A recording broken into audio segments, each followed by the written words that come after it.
Selamat siang pemirsa, berjumpa lagi bersama saya Senandung Nada di Sekolah News. Berita kali ini datang dari Tasikmalaya, Jawa Barat. Seorang wanita ditemukan pingsan tak berdaya di kamar kosnya pada pukul 6 waktu Indonesia Barat.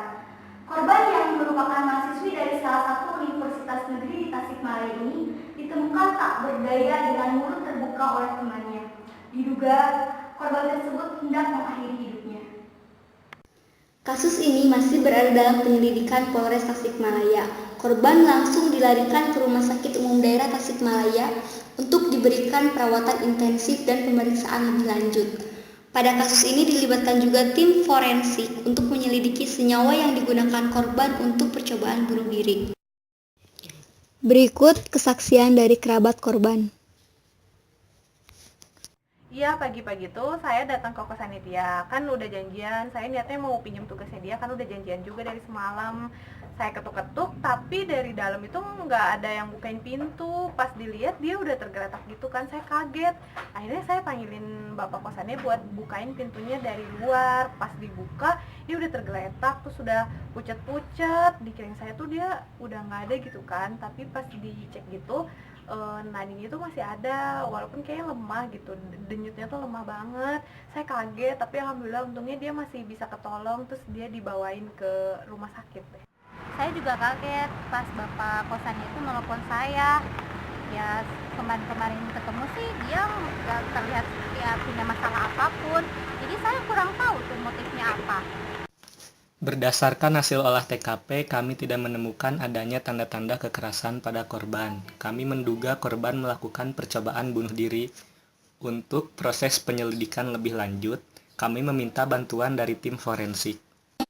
Tim forensik menyimpulkan bahwa korban memang berusaha untuk melakukan percobaan bunuh diri dengan menengguk cairan insektisida yang mengandung senyawa propoxur.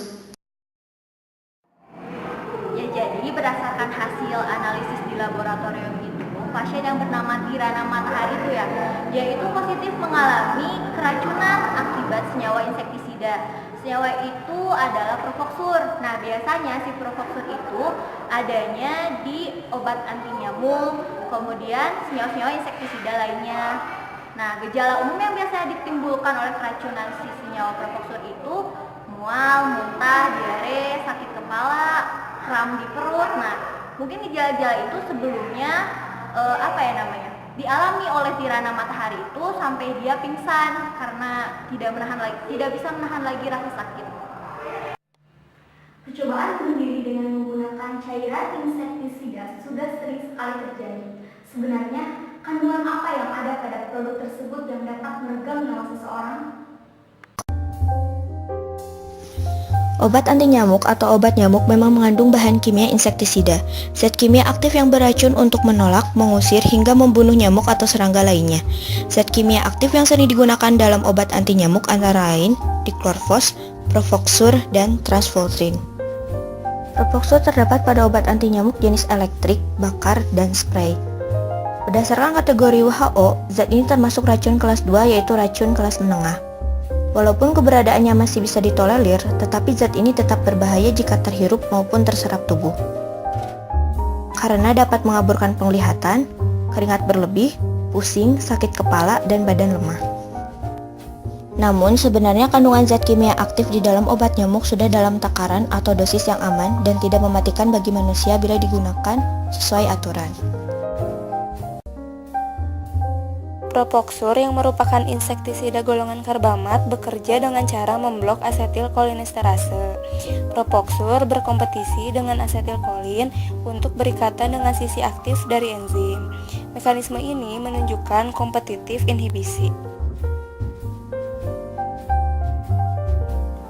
Propoxur terikat pada sisi aktif dari asetilkolinesterase. Kemudian propoxur tersebut meninggalkan asetilkolinesterase.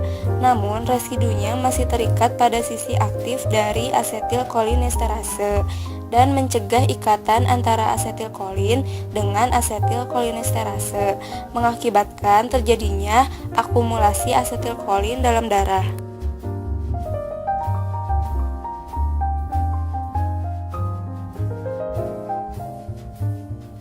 Sebenarnya, insektisida golongan karbama tidak terlalu toksik karena residu yang terikat pada sisi aktif enzim kolinesterase secara perlahan akan lepas dan enzim akan menjadi reaktif kembali dengan asetilkolin. Tetapi propoxur yang sudah lepas dari sisi aktif asetilkolinesterase dapat bereaksi kembali dengan enzim tersebut. Oleh karena itu, propoxur dengan asetilkolin berkompetisi untuk berikatan pada sisi aktif enzim asetilkolinesterase. Sekian berita dari saya Senandung Nada beserta tim yang bertugas mohon pamit undur diri. Sampai jumpa.